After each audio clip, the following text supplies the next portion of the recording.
Nancy Carlisle. I'm the Senior Curator of Collections at Historic New England. I and my colleague Peter Trippi have developed this exhibition, Artful Stories. And let me introduce Peter now. Peter is a colleague from New York. Peter. Hi, Nancy. Good to Hi. see you again. Yep. So Peter and I have worked together over the last 3 years on developing this exhibition, and now we're at the fun part where we get to talk with people about it. And tonight's program is high on the list of fun for us when we get to get the perspectives of Rosalyn Elder and Richard Haynes. Peter, do you want to introduce Rosalyn? Absolutely. So excited about this program. Thank you both for being here with us. I'll begin by reading a brief bio of Rosalyn Delores Elder. She is a registered architect, entrepreneur, author, and artist. She received her BA degree in art history from the University of Memphis, her Master of Architecture degree from the University of Washington, and her Master of Architecture in Urban Design degree from Harvard University. In addition to her architectural practice, Rosalind founded and operated Treasured Legacy, an African-American cultural boutique at Copley Place from 1992 to 1998. From 1998 until 2012, she co-founded and operated Jamaica Way Books, a multicultural bookstore. Ms. Elder recently authored Exploring the Legacy, a book on the contributions of African Americans to both the state's history and the country's history. Welcome, Rosalind. Thank you. And it's my pleasure to introduce Richard Haynes, who is a painter, photographer, educator, lecturer, professor, and social justice advocate. Each one of those a worthy endeavor, but he is clearly a man of many talents. He's the Associate Director of Admissions for Diversity at the University of New Hampshire. And as he tells us, this is a particularly busy time for him, so I'm really delighted that he's been able to carve time out to join us. He also is the former artist in residence at Historic New England's Langdon House. And I have to say that that was a wonderful experience for us at Historic New England. Richard did some amazing research and really unleashed a story that we did not know enough about. And we'll talk more about that as we move forward. Before we get into the heart of the program, let me just give you a few bits of information about how this is going to work. We will be taking questions at the end, and in order for you to ask questions, if you would write them into the Q&A section, which is at the bottom of your screen, your Zoom screen, that works better for us than the chat section. So Q&A, and my colleague Carla Rosenstein, who's the site administrator at the Eustis Estate, will share those questions at the end. I should also say that I hope that many of you will have a chance to see the exhibition, which is at the Eustis Estate. Peter, slide, Yes, please. absolutely. How about that? So yeah, so the Eustis Estate, for those of you who have not been, is an architectural masterpiece that was designed in 1878 and is in Milton, Mass. It's the most recent addition to Historic New England's historic properties, and a really tour de force of aesthetic design of the late 19th century. Next slide. The rooms have been restored to their original surfaces and colors, and they have been furnished to reflect the period of about 1880 to 1910. And you'll see that we have, wonderful textiles and furnishings in place where you are welcome to come sit and enjoy the space. And each room has a kiosk in it that you can learn more about what's in that room, as well as guide staff who can answer questions. On the second floor, Peter, we've turned 4 of the many bedrooms in the house into gallery spaces, and we have had a series of exhibitions on view at the Eustis Estate since the estate opened. And the current exhibition is the one that Peter and I have been working on. And I have to say that I think we are both really thrilled with the way it worked out and the way it shows. It draws on our historic nearly 1,000 art pieces. Peter and I spent months looking over the collection and weeding and divvying and deciding, and came up with these 4 galleries that I think have told the story of New England through art, about the artistic world of New England in the late 19th century, well, really beginning in the 18th century up to the present with Richard Haynes' piece. Peter, over to Yes, you. absolutely. Well, I love this slide, Nancy. This is the two of us in the conservation lab in Haverhill, Massachusetts, several years ago, talking about some of the paintings that are now on view in the exhibition. And I think that the slide is apposite because it is so much about conversations. The exhibition itself, as you know, is Artful Stories, Paintings from Historic New England. And this series of conversations is just that, closer encounters, talking about specific works of art and ideas in the show. And it really is a treat. And we're so glad to have our 2 guests with us today to delve in more deeply. So thank you for being here, and let's get to it. I am controlling the slides today. I'm the bully. I should point out that behind me is a slide of Leighton House Museum in London, England. I do not live in this room. This is a beautiful, quote, Arab hall, and I'm very happy with it because, believe me, you don't want to see my office. But just for those who are wondering, it is not related to historic New England. I wish it were. So I thought it would be helpful to simply trace where the 2 works of art that we're going to discuss today are located within the exhibition continuum. Gallery 1, as you can see, is titled Land and Sea. And as you can imagine, it's very much about the physicality of New England. It is about the idea of place, geography, topography, etc. It certainly encompasses farms and meadows and marshes and towns of all sizes. It also has wilderness. You see here a marvelous painting on the left by Benjamin Champney, showing a scene from the White Mountains of New Hampshire. On the right, you see an aspect that we wanted to stress, the importance of the sea, specifically shipping, fishing to New England's economy. Here we have an image by George Curtis of Boston Harbor. So that is the grand idea of that first gallery, Land and Sea. And within that gallery sits very comfortably this jewel-like painting by Edward Mitchell Bannister. This is the painting that we'll be talking most about with Rosalind, but it is very much a conversation. This is very informal for all of us.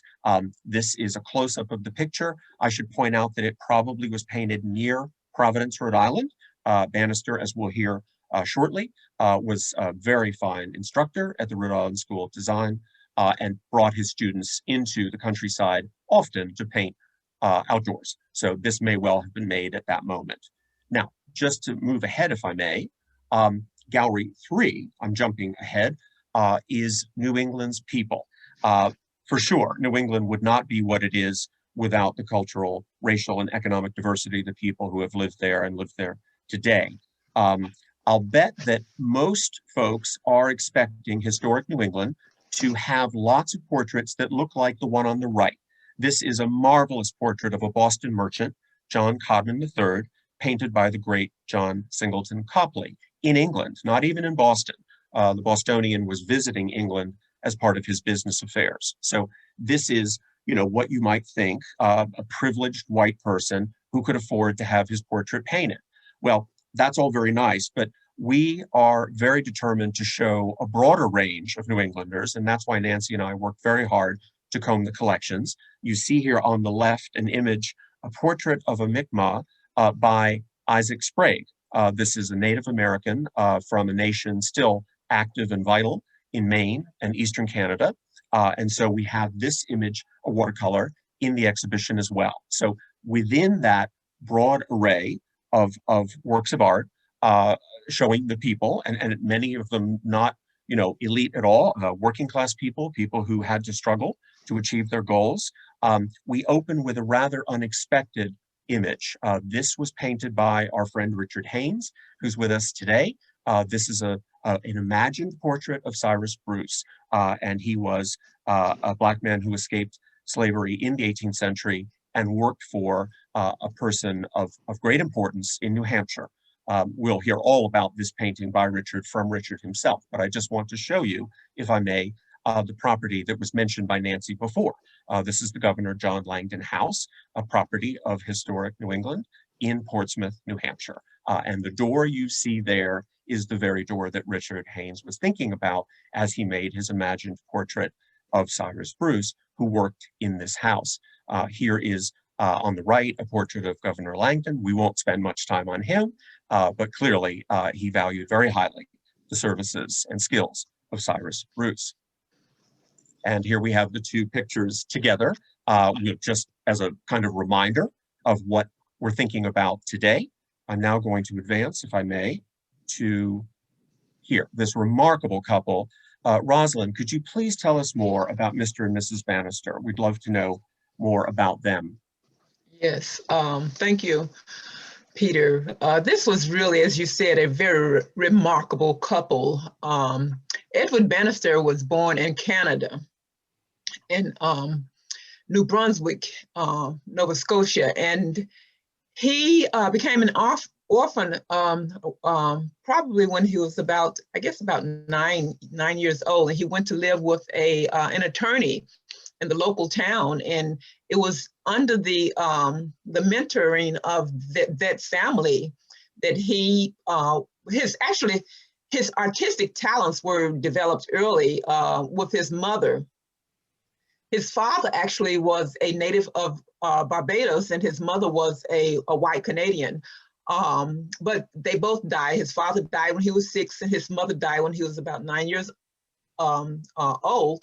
And so he went to work for, I guess it was customary at the time when people became orphans in different communities, wealthy families would take them under their wings. And so he was taken into this household in the local community, and in the household of a wealthy attorney. And it was in that household that he continued to develop his artistic talents. Maybe I didn't mention that his mother actually nurtured those artistic talents when she was still alive. But in the household, he also developed a love for classical music and literature.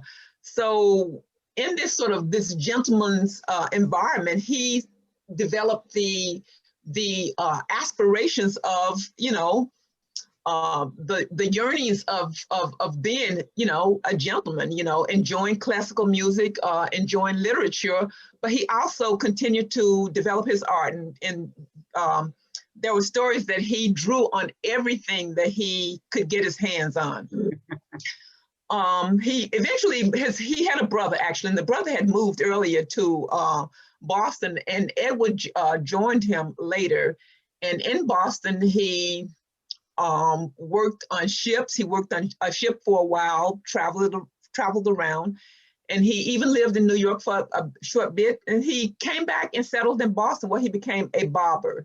And that particular trade allowed him to continue to develop his art. So he actually took art classes at night at the Lowell Institute in Boston while he worked as a barber in the daytime. So being a barber was really secondary to his, his goal. His goal was really to develop his talents as an artist. And Christina Carter was a very incredibly successful entrepreneur. I'm not going to say a female entrepreneur, just an entrepreneur, period. At the time, she actually owned several salons in Boston, and she owned some in her hometown of Providence, Rhode Island as well. So at some point when Bannister had settled in Boston as a barber, probably around 1850, 1852 or so, he and Christina developed an acquaintance. And at some point she hired him to work in one of her salons, because not only was he able to cut men's hair, but he was able to style women's hair as well. So he was very flexible. So they developed the relationship, and they got married about 1859. 1967. And at that time, which is, I think it's just an incredibly radical story, Christina told him, listen, I have enough money for both of us. You don't need to work on, do your painting, work. I know, Richard, you probably want to hear this. Work full time as an artist, forget the daytime job. So with her patronage, basically, Edward was able to devote himself to his art.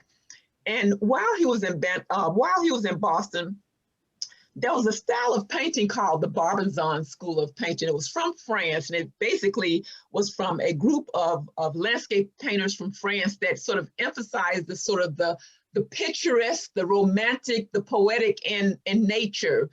And that style of painting was brought to Boston specifically, but to the United States in general, but to Boston specifically by William Hunt, who was a very famous artist.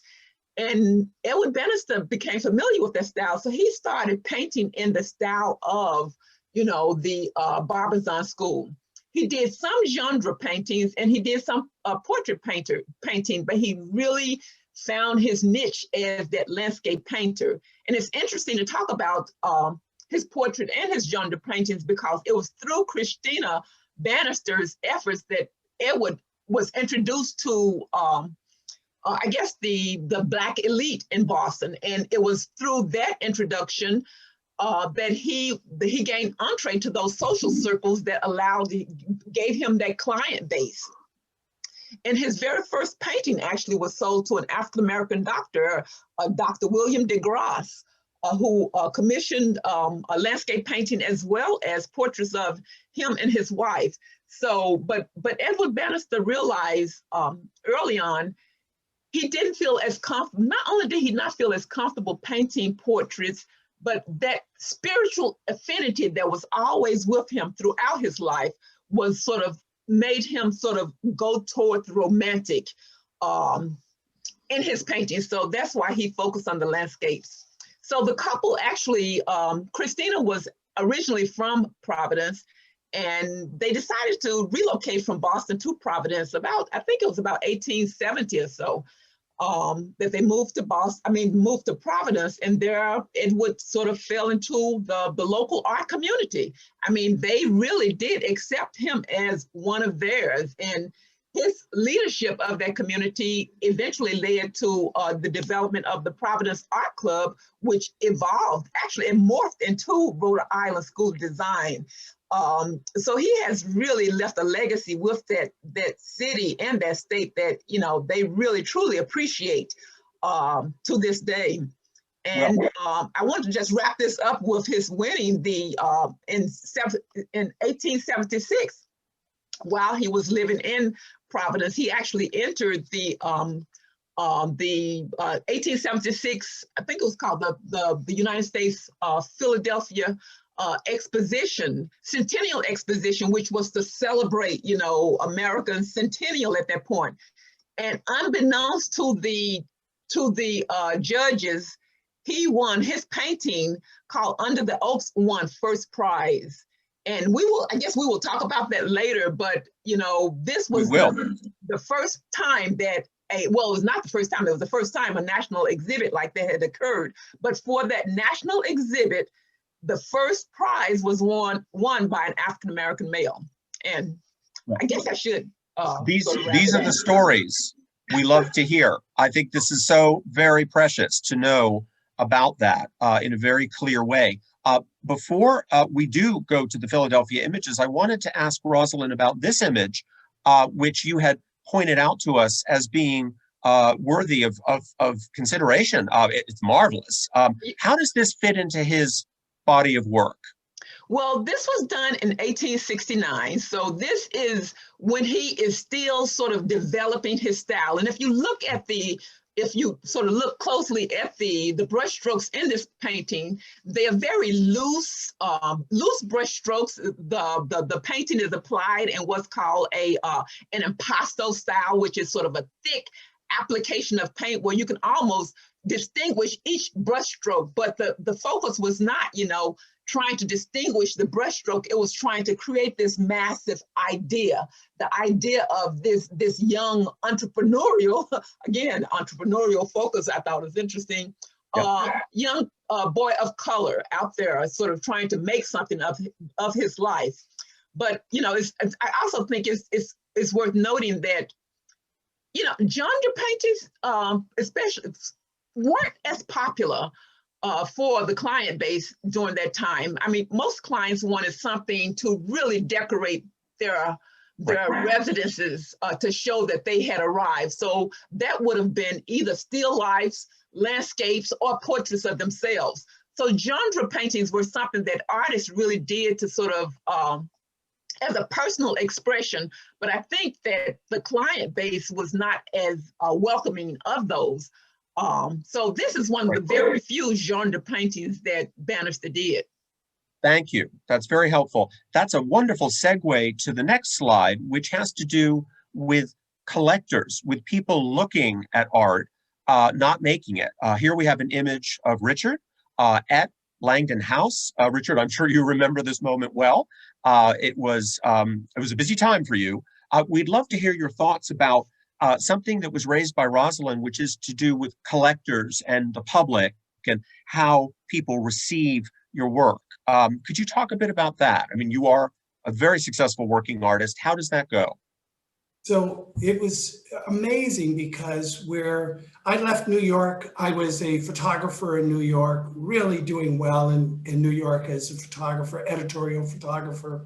Then I arrived in Portsmouth in 1989. And I had a military buddy whose wife owned Vaughan Gallery on Islington Street. And she had seen some of my work and I was making just pretty pictures. And she asked me to exhibit, and I did 3 paintings for her. And believe it or not, all 3 of the paintings sold. And from people all the way up to Portland, Maine, and in Portsmouth. So my painting career really began right here in the seacoast of New Hampshire.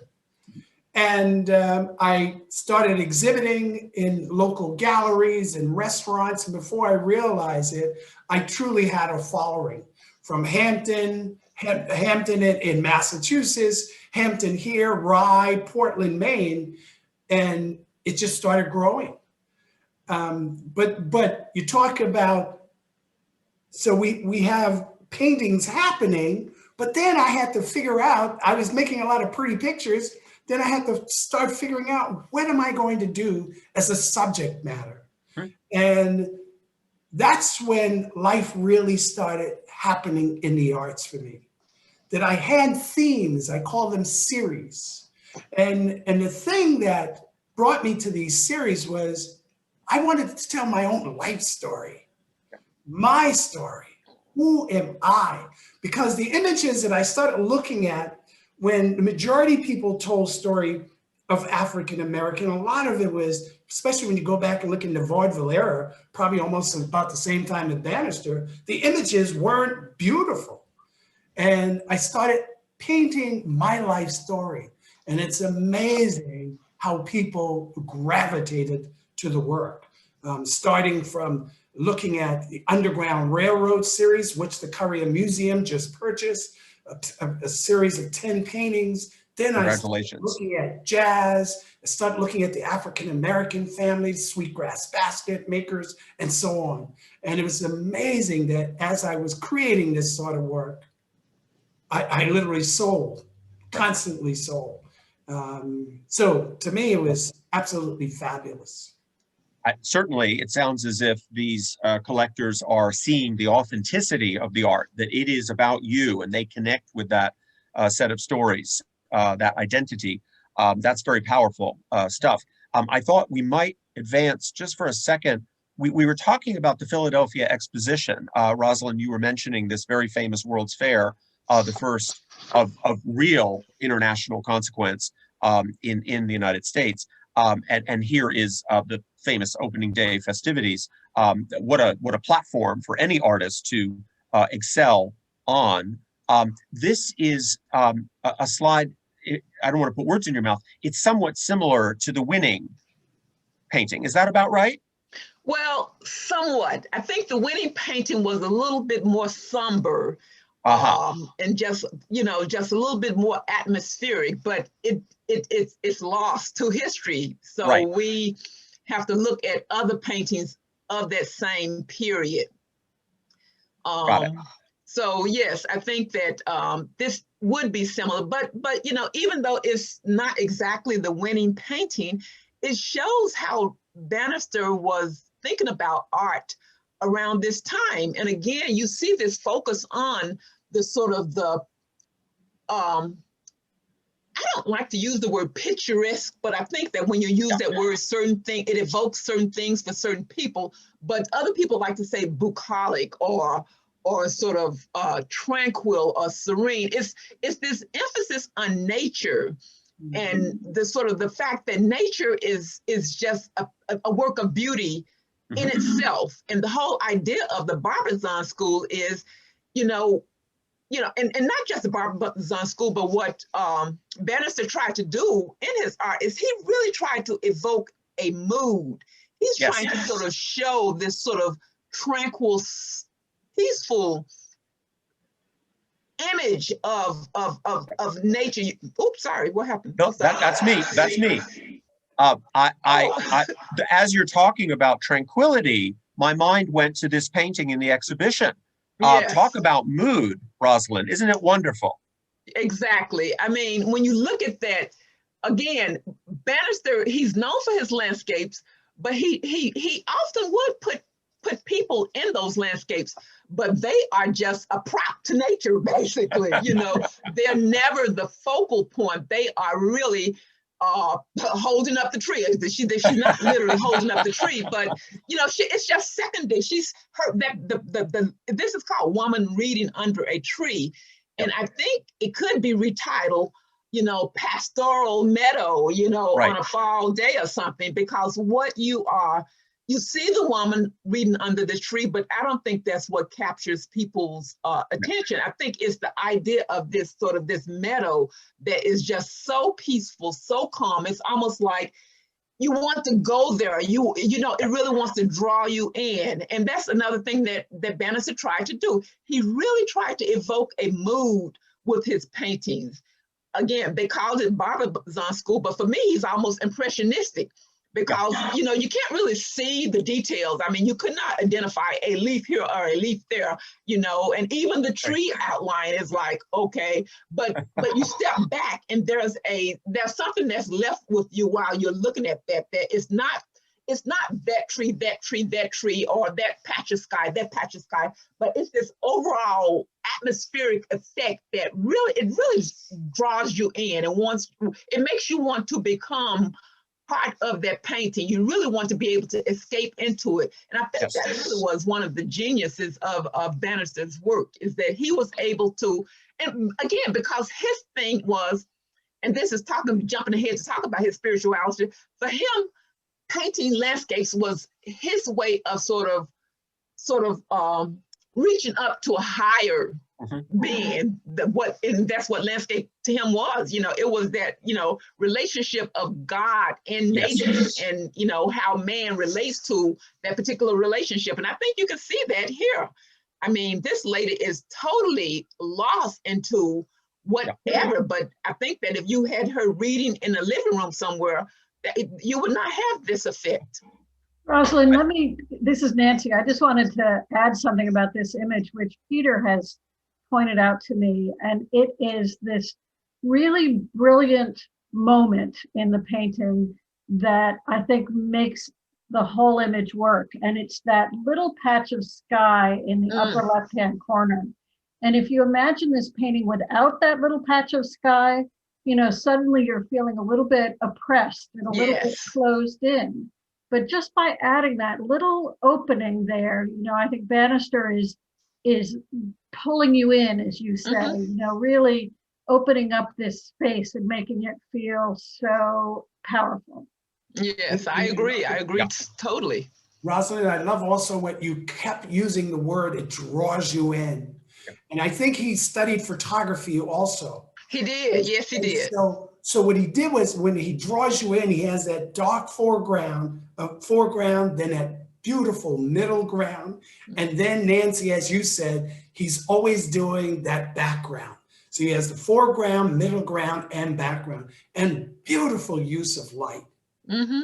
Absolutely. That's a great segue, Richard. Thank you for thinking about form. That you as a practicing artist think a lot about the composition, the theme, of course, what is it telling us in terms of story, but also the way the forms add up to something. So we have here a selection of slides of Richard's own work, not in the exhibition, but obviously related to the Cyrus Bruce portrait. Maybe you could walk us through these, Richard, and tell us more about your thinking. So unlike Bannister, he's using a lot of tones to create foreground, middle ground, background. I'm doing the same thing. So if you look at foreground, so there's a gentleman sitting close in the front, then the middle ground, and then the gentleman sitting on the back on the wall. Now, Bannister is using light through tonalities. Mm-hmm. I'm using bowl light, bowl shape, which creates light. So if you look at the far right-hand side, and then you begin to look through the painting, you'll see that the light is coming from the right, and the shadow is obviously on the left-hand side. Thinking also like a photographer, my middle school teacher said to me, photography, if you can combine, Richard, photography and painting together, you will be really successful at that. So what I'm doing is, as I think about my imagery, I'm always thinking as a photographer, then as a painter, right? And when I think of photography, I can't help but think of Ansel Adams, where he says, I preconceive the image hanging on the wall before I trip the shutter. So we look across the horizontal, how the horizontal line almost touched the top of his hat.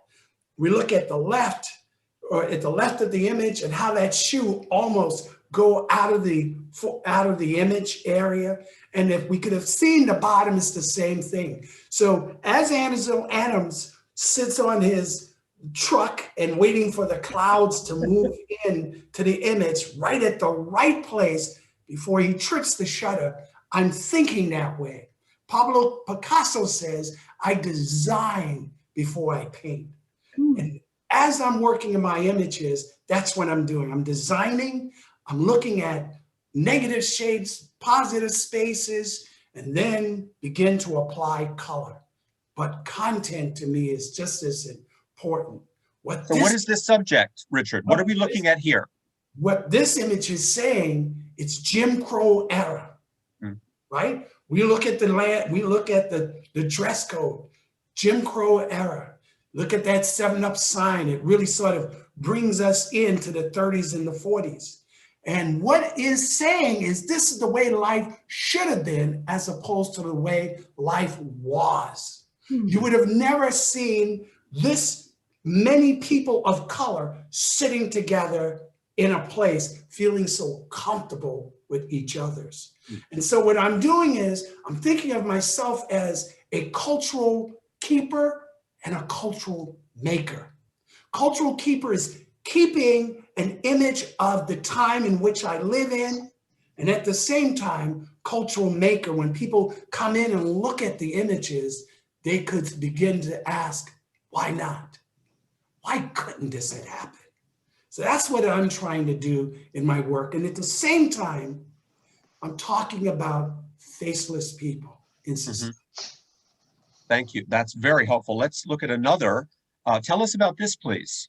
So this one comes from a book called Hidden in Plain View. And the author is talking about how slaves use hidden messages stitched into quilts to escape into freedom. And in this particular image is called, if any quilters out there, this one they know is called Crossroads. And this one tells the story of this runaway family who enslaved family trying to escape into freedom. And this particular quilt draped over a fence or a porch or a door tells the family that you're in a safe place. And you're also very close to crossing the Ohio River. And it's a family of 5 doing a journey from the deep South to freedom in Canada. Got it. Wonderful. Yeah, that's really fascinating. Now this requires some closer looking because it seems abstract at first, and then we look again. What's happening here? This one is called Flying Geese. And this is the reason why this family is saying, I would much rather run away and die as running away than to die on a plantation as a slave. In this particular image, this young girl had been raped by the owner of the plantation. The mistress, the wife, found out that that child was her husband's child. The moment the child was born, the mistress sold the child into slavery. Now, this is a 13-year-old mother in which she then became defiant on this plantation. And you can read the account of African-American and people who were enslaved, how brutally they were treated simply because it is the way of keeping control over my slaves. They went into her house. She's married. She has 3 kids. Pulled her out because they're sick and tired of her being so defiant on this plantation. Pulled her out of her house, tied her wrists, hoisted her up in a tree, and ripped off all of her clothes. And all slaves have to come out of their cabins to watch this punishment. This is a way of keeping them in check. Bullwhip 45 times, and you can read many of these accounts in slave narratives. Released her, left to die, but she doesn't. And the mistress, sister, tells she is an abolitionist and given this woman the hidden secret of the quilts and teaches her how to read because her desire is to run away. And this particular one, in the account of Hidden in Plain View, is follow the sounds of the geese. They're leading you towards Canada. Right. Fascinating. Thank you. Now, we also wanted to zoom in on some details from the Cyrus Bruce portrait. Can you tell us more about what was on your mind? You mentioned faceless, for example, because we don't have a recorded portrait of the man himself. Yeah. To me, that was an extraordinary assignment. When they asked me to do this, I was delighted because my subject is faceless people.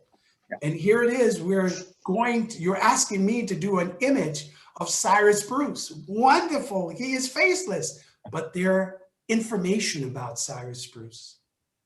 Well respected in the Black community. He's the governor's sort of butler. He controls that door, people who are coming in, people who are going out. His dress code was as elegant as Langdon himself, and well respected by all in Portsmouth, New Hampshire. So I did many images in the house. Once more again, I'm always working from photographs. And so I'm looking at photographs in the house, in the mansion, Langdon's mansion. I photographed myself at the staircase. I photographed myself in a doorway. And I decided Cyrus Bruce is the man of the door. And I took an image of myself at the door and I looked at these images. And then once more again, like Pablo Picasso, I start designing before I paint. And so a lot of it is design, pencil work first, sure. And then color, as you saw on a couple of images prior to getting to this series, a lot of artist studies, whereas I have a black and white line drawing, tracing paper over it and putzing around with color and changing shapes and forms as I go forth in the process. Colors, I went to historical New England. I realized that there were red jackets, there were purple jackets, there were blue jackets, and I did 3 color series to figure out which image, which outfit we were going to literally put on him. And I did do it through your members, historic New England members, and everyone, like New Englanders, went for the nice subtle colors, but they're nice and beautiful. And so I did it in the purple rather than the red or the turquoise jacket. And that's how I came to the color. Thank you. Now, you mentioned Picasso and Adams as people that you admire in the history of art. Could you tell us more about these artists and what they mean to you? It was so wonderful that you selected these. So about probably in the early 70s, I lived in New York and I was student at Lehman College as a printmaker and a painter, then Pratt Institute as a master's of fine arts. And my work originally used to be, like Matisse, cutouts using Coloray paper for the artists who were out there and gluing the images down.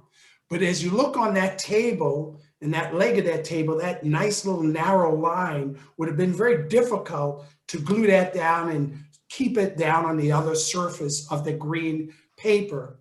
And I went to Arthur Brown and Brother Art Supply Store, for any artists out there who remembers Arthur Brown and Brothers Art Supply Store. And I found Caran d'Ache, oil wax-based crayon.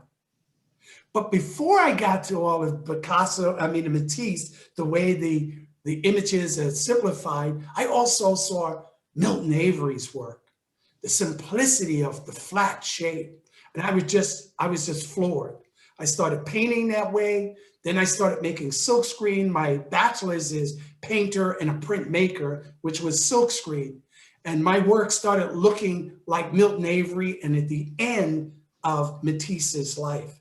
But then I discover, here it is, I'm in grad school and I haven't heard about Jacob Lawrence and Romare Bearden. And then all of a sudden I started looking at Jacob Lawrence's work, and what I really love about his work was that storytelling. It's a great storyteller. And that is what compelled me begin to do the series of work, telling the story of me being a Black American, my life, my story. But the use of color and simple shapes, I am just fascinated by. Well, thank you for that. That's absolutely insightful. I'm going to advance to the Bannister painting that we've already looked at. I know that Nancy wanted to chat about some aspects related to this. Well, I wanted to say, Richard, that your segue is perfect because, of course, Peter and I built the exhibition around stories. And so the fact that you're using your art to tell stories, as clearly Jacob Lawrence did as well, is right in keeping with what we were doing. And you know, I think it's I think to a degree it's what Bannister was doing as well. But I think we wanted to talk with the two of you about the connection between spirituality and art making. And Rosalind, I know you feel strongly about Bannister's life as being a spiritual life that was tied to his art. And Richard, I think you feel the same. So Rosalind, do you want to say something about that, about spirituality and Bannister? Yes, and actually, it's not that I feel strongly, it's that this is how Bannister felt about his art. And I just want to give you a quote. He said, basically, he tried to achieve in his paintings an affirmation of the harmony and the spirituality in what he called all things created. And this is a quote by Bannister.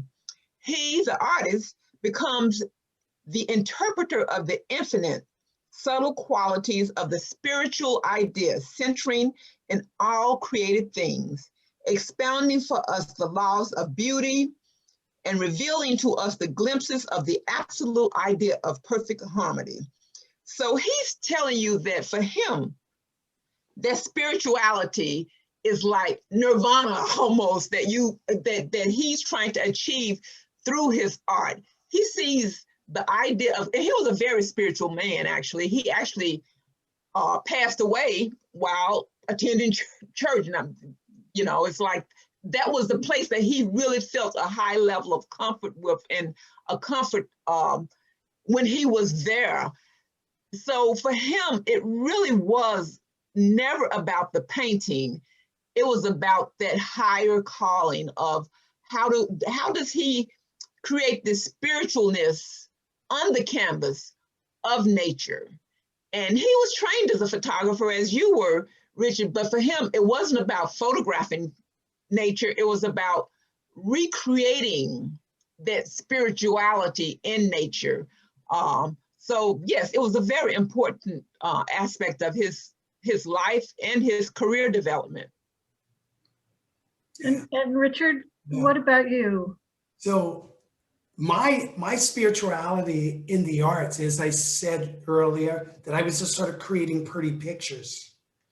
But then I came to a roadblock in my life. Moving in New England was, out of New York City, moving to New England was not easy. And it was tough. I'm a $225,000 a year photographer in New York, and I moved north, and I'm a $0 a year in New England, north of New England. It drove me to a point where I didn't want to live anymore.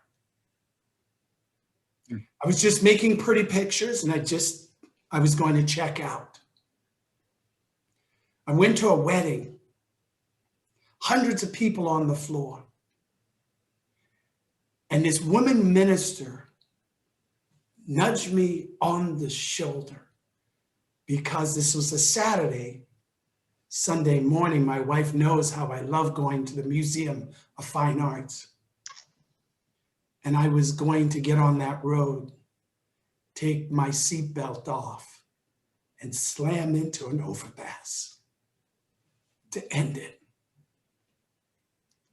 But that woman nudged me on my shoulder and said to me, I've got a message for you from God. I want you in my church tomorrow. I debated, am I going to go to the Museum of Fine Arts and end this life, or am I going to go to this church? I decided I'll go to the church first. The poorest section in Portsmouth. How could God possibly be here? There was no steeple on this church. It's a storefront building. Open the door. The door is practically falling off in my hand. And I'm a Southerner. And I've never experienced God like this before. People held my hands, looked me in the eyes, and they started singing songs, praising and worshiping. There's a sweet, sweet spirit in this place. And I know it's the Spirit of the Lord. God has not given us a spirit of fear. He's given us a spirit of love and a sound mind. Wait on the Lord and be of good courage. And it just went on. I'll take you from the bottom and I'll place you on the top. I'll cause you to be at the head and no longer the tail. No weapon formed against you shall prosper. I'd never heard God like that before. And then there was a call that if you really believe this message, then come and share your life with God. 40 years old, I was at the back pew at the door, ready to leave because if I didn't hear from God, I'm gone. I ran to the front of that room 31 years ago. And the thing that I learned, and I gave my life to God, but the thing that I learned in this,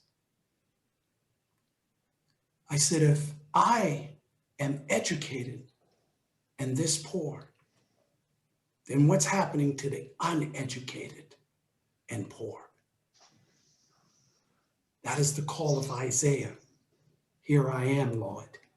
Use me. Take my talent and my ability, Lord, to tell your story.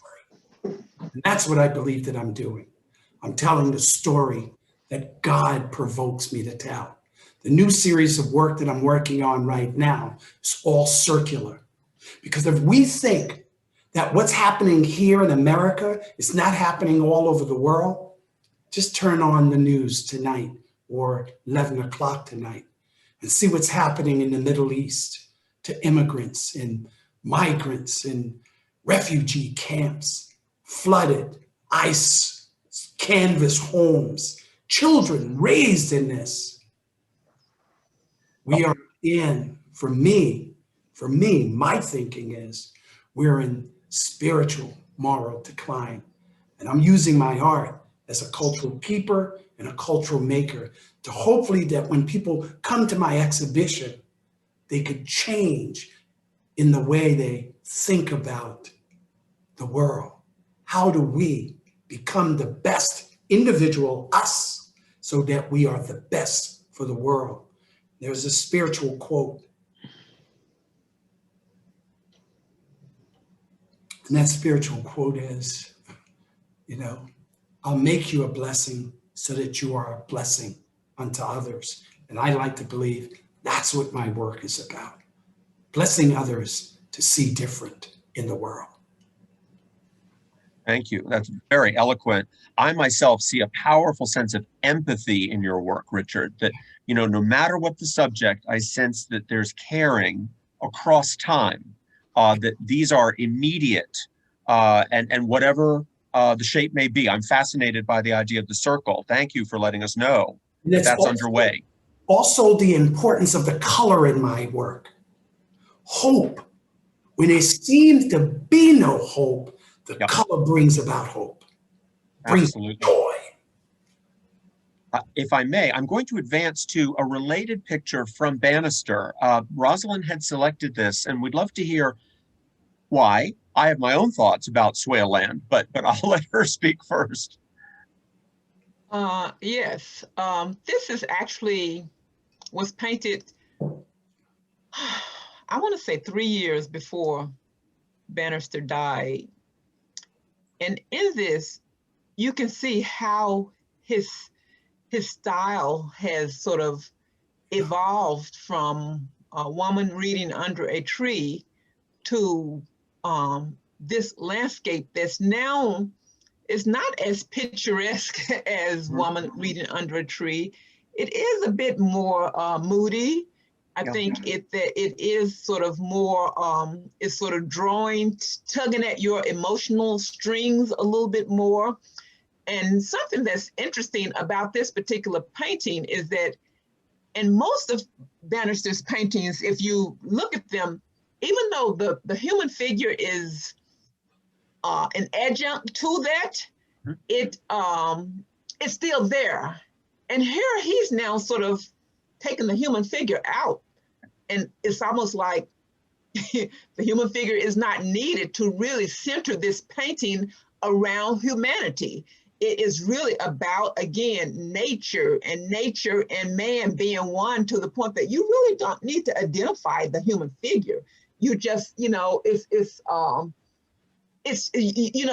want to see God in nature. Well, go out and be in nature, and there you are. So I think that this is just sort of really, this painting is really just further expressive of Bannister's really strong efforts to just draw into where God is in nature. That really was his goal throughout his career. And here it is, 3 years before his death. He died, I think, in 1902.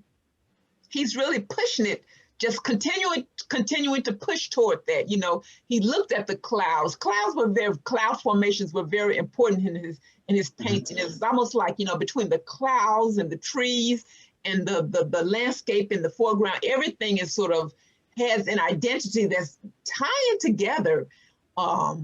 So yes, I don't know if that answered your question. Thank you. Absolutely. That's very helpful. I myself didn't know what the word swale means, so I looked it up today, and I was fascinated that it's all about a kind of dank, moist, humid piece of land that's not especially important. And I thought, this is so beautiful that he takes some area of land that isn't highly prized and makes it so gorgeous and thoughtful is a reminder of his gift.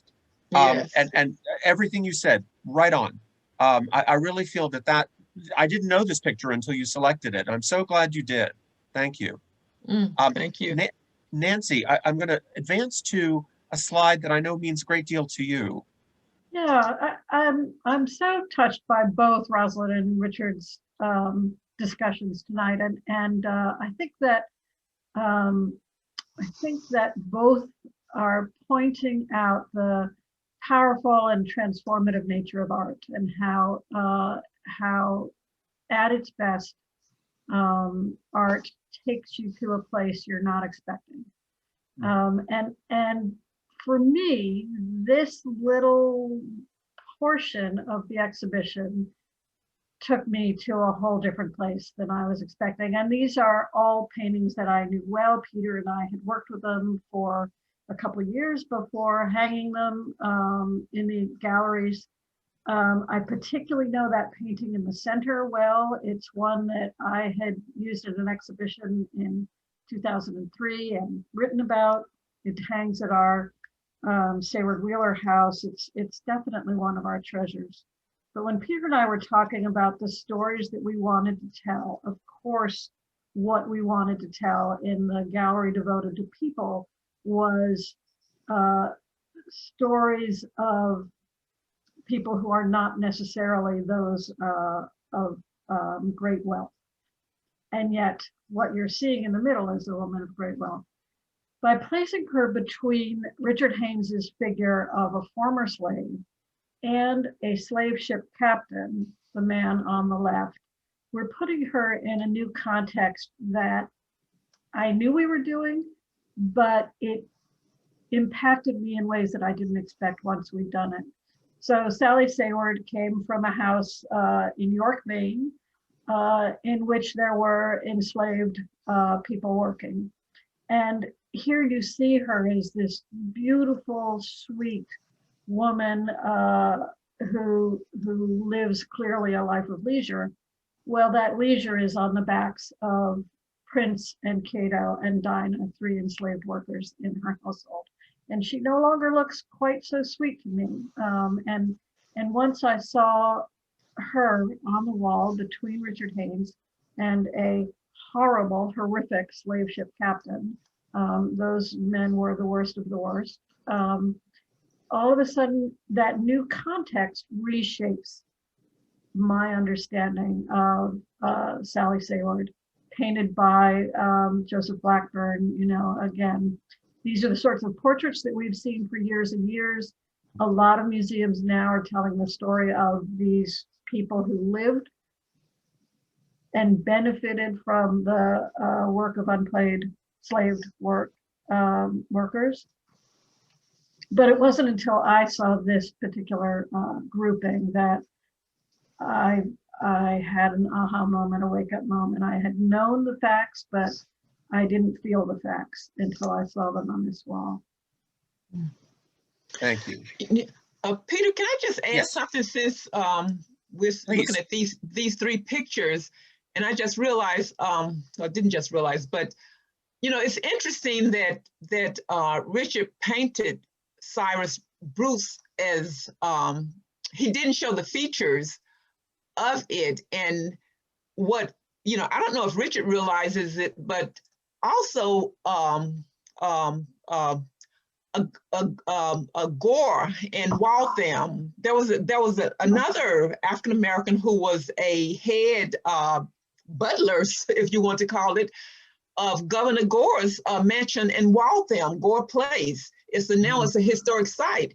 And his name is Robert Roberts. And he actually wrote a book called The House Servants Directory in 1827, which was a bestseller.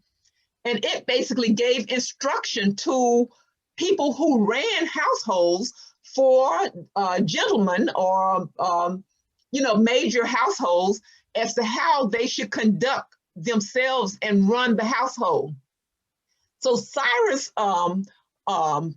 is I think Cyrus is in a line of a history of people that people don't realize. You had African-American men running these households for these really major political people back when they didn't trust their keys to anyone.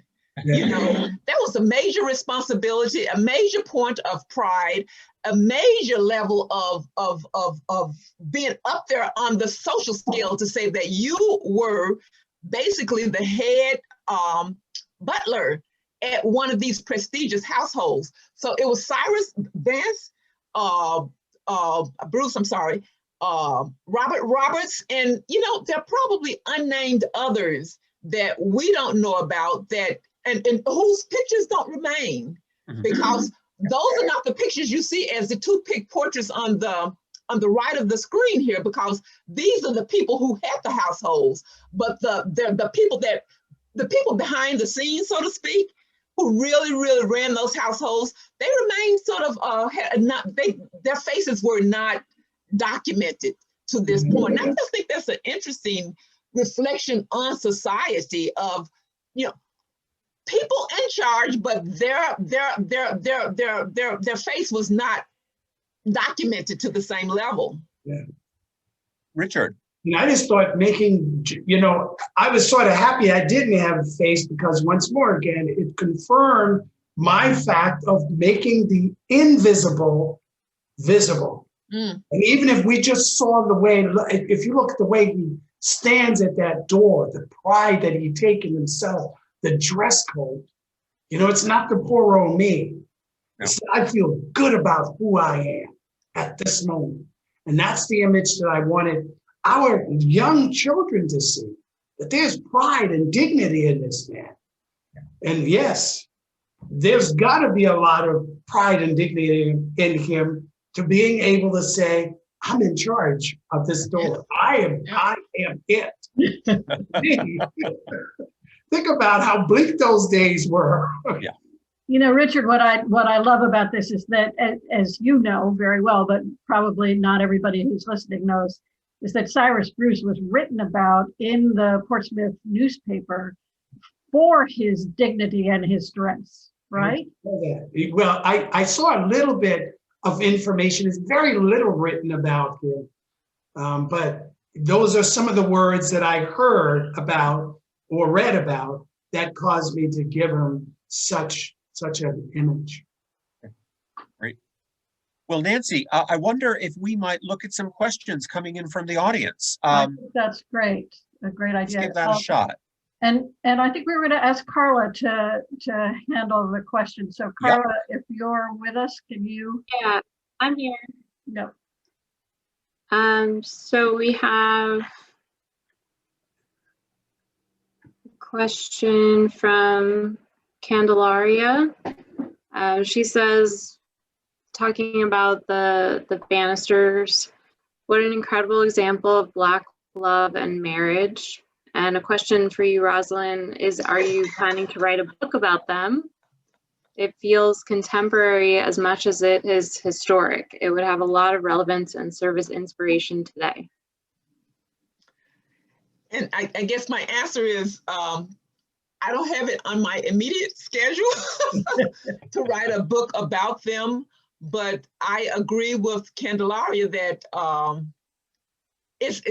for me, it's not just about them. There are so many, that's the thing, there are so many examples of their strong love and bond and Black relationships that did not make the headlines.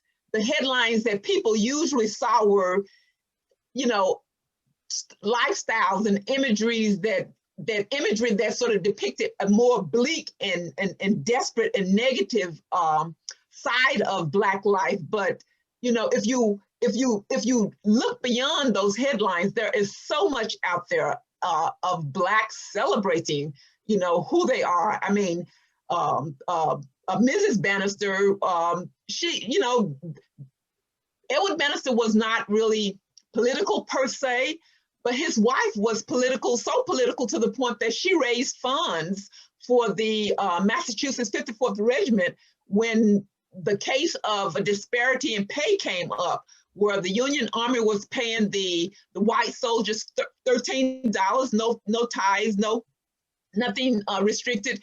And the Black soldiers, they paid them basically $7 because they took out for clothing, they took out for this, they took out for that.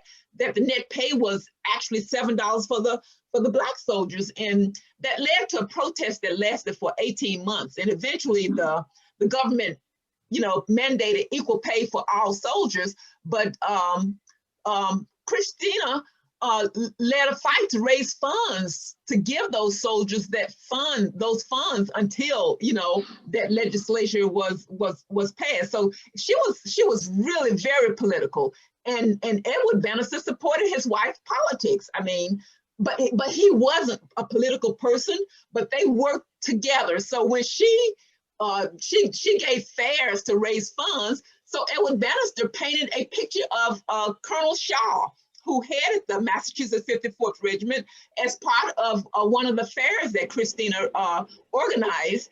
And that portrait actually hung in the State House, the Boston State House and Massachusetts State House, for years, until it sort of got lost somewhere along history. But I think that the way they work together just is an example of, yes, Black love. Is an example of how a couple really sort of complemented each other. I mean, this was in 1860, basically, and she is telling him, baby, do your art. I got your back. I will support you. And I think that is such an affirming position for, any couple at any point to take, but for a Black woman to take that position back when, we're talking about, actually, slavery had not ended yet, because this was in 1860. So it's just really incredible. And yes, I agree that a story would be really nice. There are so many positive stories out there, though. Well, I feel a movie coming on. I'm enjoying the television series devoted to Madam C.J. Walker right now. And she was also an extraordinary woman interested in hair care. So maybe there's a film to be made, Rosalind. There's so many films, there's so many stories out there. Carla, are there any other questions? Oh yeah, we've got a lot of questions. Okay. So we'll keep going through them. Again, for Rosalind, Jay wonders if Edward Bannister would have known Ciceretta Jones. Are you familiar? I haven't read anything about any relationship to Ciceretta Jones. So in all of the literature that I've read about Bannister, no, not to my knowledge. That's not to say that he did not, but not to my knowledge. Okay. Ken has a question for you, Richard. He's wondering if you could tell us just a little more about how Cyrus Bruce's story inspired you to choose this subject as part of your artist in residence program. Well, the Langdon House and the Portsmouth Black Heritage Trail, they came up with doing a portrait of Cyrus Bruce. So I was following under their instruction. I had 4 months or so to create Cyrus Bruce. And to me, the thing that was so important to me, once more again, was making the invisible visible. And that was the thing that really just inspired me. And then going to the historic New England to discover, I've heard about how this gentleman would have dressed. I had to go out and go to historic New England to literally see what that wardrobe would look like. And I mean, we pulled out boxes of stuff and clothes to look at. To me, that was absolutely fabulous. I mean, you look at the shoes and the buckle and the trousers with the buttons on the side. It was absolutely a treasure to literally making an invisible man visible. Well, that's how rich the collections of historic New England are, how marvelous to be able to use them for contemporary art. And just to say, on my screen, I'm looking at Richard's face and that marvelous right arm of Cyrus Bruce. That arm is so expressive, Richard, the way it's perched on his hip. It says so much about his pride. Yeah. Perfectly chosen. Yeah. And not proud, not overly proud, not arrogant. Right. No, not at all. No, confident. Yep. Yeah. Yep. Exactly. Yep. Carla, other questions, please. Yes. David is wondering if Bannister has kind of connections to Emerson and the idea of God and nature, which I think we did talk about. But do you know if there's any direct connection with Emerson in his work? I think the most direct connection is the fact that they were contemporaries, and Bannister read the Transcendentalists. He did not necessarily go to meetings, but he really believed, as they did, about the spirituality of nature. So yes, I think we can say with confidence that his views were aligned with the Transcendentalists. I haven't read about any correspondence between them, Emerson or Thoreau, with Bannister, but I can say with confidence that yes, the views were definitely aligned about the spirituality and nature. Yeah. Cynthia had a similar question about George Inness and transcendentalism. I think that kind of answers that one as well. Yeah, same generation. Yeah. David also was commenting on Richard Haynes' use of color, which I know is so important in your work. He saw a connection with Hans Hofmann from the Provincetown School with the sort of depth of color. Does that have any connection to your work, or have you seen his work?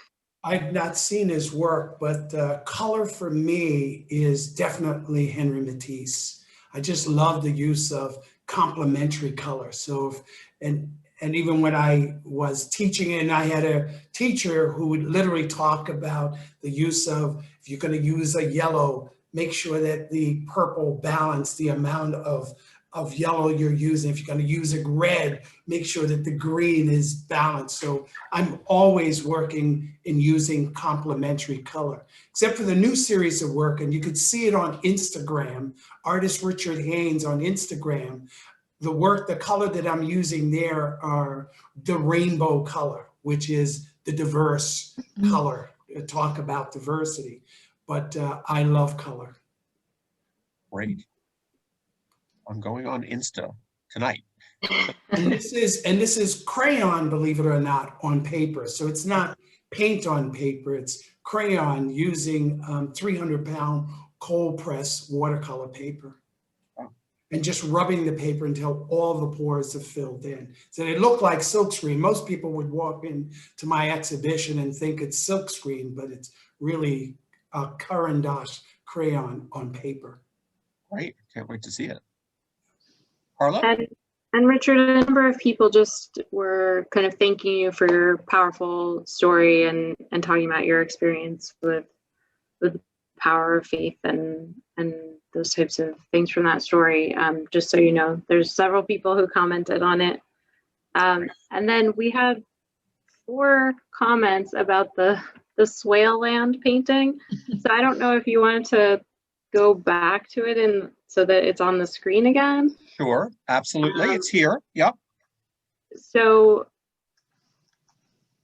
a number of people were kind of commenting on the sort of evidence of man here without having a person actually be seen because of the sort of trail and possibly a fence or plow, this kind of orange, orange red touch there.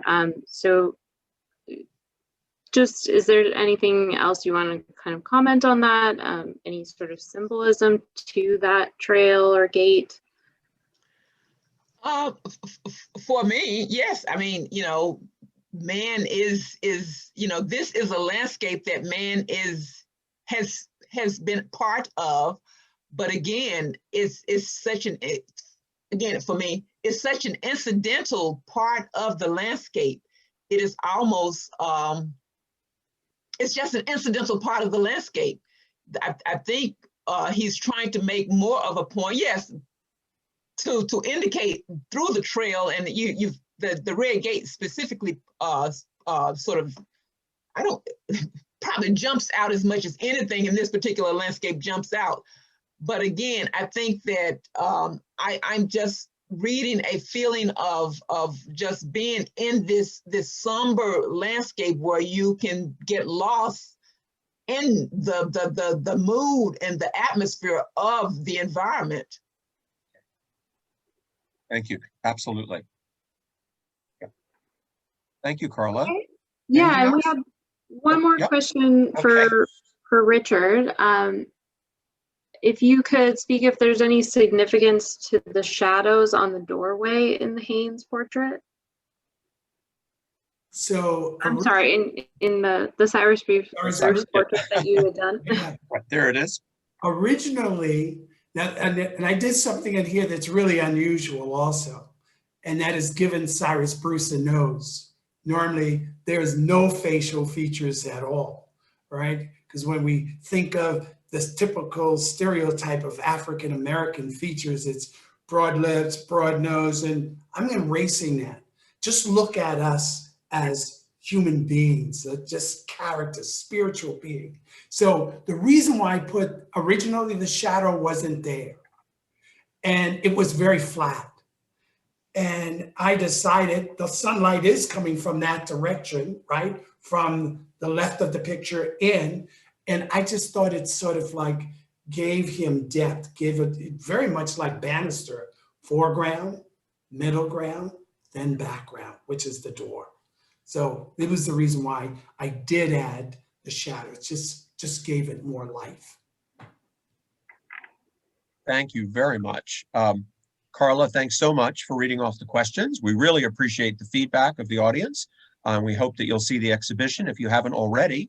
I want to jump ahead, if I may, to this slide, which tells you how to enjoy more about the exhibition online. We've got this very richly illustrated website. Carla had a very major hand in that, I might add, and also a virtual tour where you can actually be in the rooms and see them in 360. It's really quite remarkable, all free to access. Here is a screenshot from the educational website, which has lots of levels of information. There is the overall welcome homepage for Eustis. And here is a reminder of the 360 experience. Just click on that arrow and go right up the stairs.